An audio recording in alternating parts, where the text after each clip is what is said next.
ఇవాళ ఏపీఎఫ్ ఫలితాలు విడుదల కానున్నాయి. సాయంత్రం 4 గంటలకు విజయవాడలో ఫలితాలు విడుదల చేయనున్నట్లుగా SET chairman Kakinada JNTU VC Prasadaraju తెలిపారు.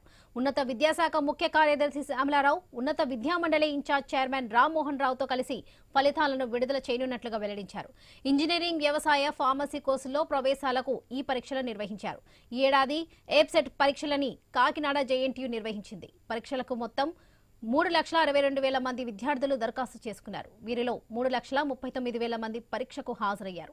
ఇంజనీరింగ్ విభాగంలో 2,58,000, వ్యవసాయ, ఫార్మసీ విభాగాలకు కలిపి 80,766 మంది విద్యార్థులు పరీక్ష రాశారు.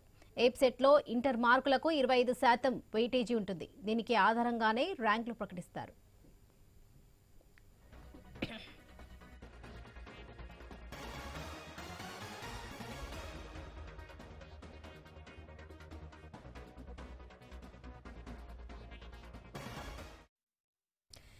ఇవాళ ఏపీ ఎగ్జిట్ ఫలితాలు విడుదల కానున్నాయి. సాయంత్రం 4 గంటలకు విజయవాడలో ఫలితాలు విడుదల చేయనున్నట్లుగా SET chairman Kakinada JNTU VC Prasadaraju తెలిపారు.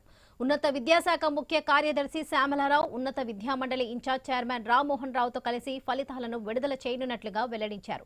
ఇంజనీరింగ్, వ్యవసాయ, ఫార్మసీ కోర్సుల్లో ప్రవేశాలకు ఈ పరీక్షలు నిర్వహించారు. ఈ ఏడాది ఎప్సెట్ పరీక్షల్ని కాకినాడ జేఎన్టీయూ నిర్వహించింది. పరీక్షలకు మొత్తం 3,62,000 మంది విద్యార్థులు దరఖాస్తు చేసుకున్నారు. వీరిలో 3,39,000 మంది పరీక్షకు హాజరయ్యారు. ఇంజనీరింగ్ విభాగంలో 2,58,000 మంది, వ్యవసాయ, ఫార్మసీ విభాగాలకు కలిపి 80,766 మంది విద్యార్థులు పరీక్ష రాశారు. ఎప్సెట్లో ఇంటర్ మార్కులకు 25% వెయిటేజీ ఉంటుంది.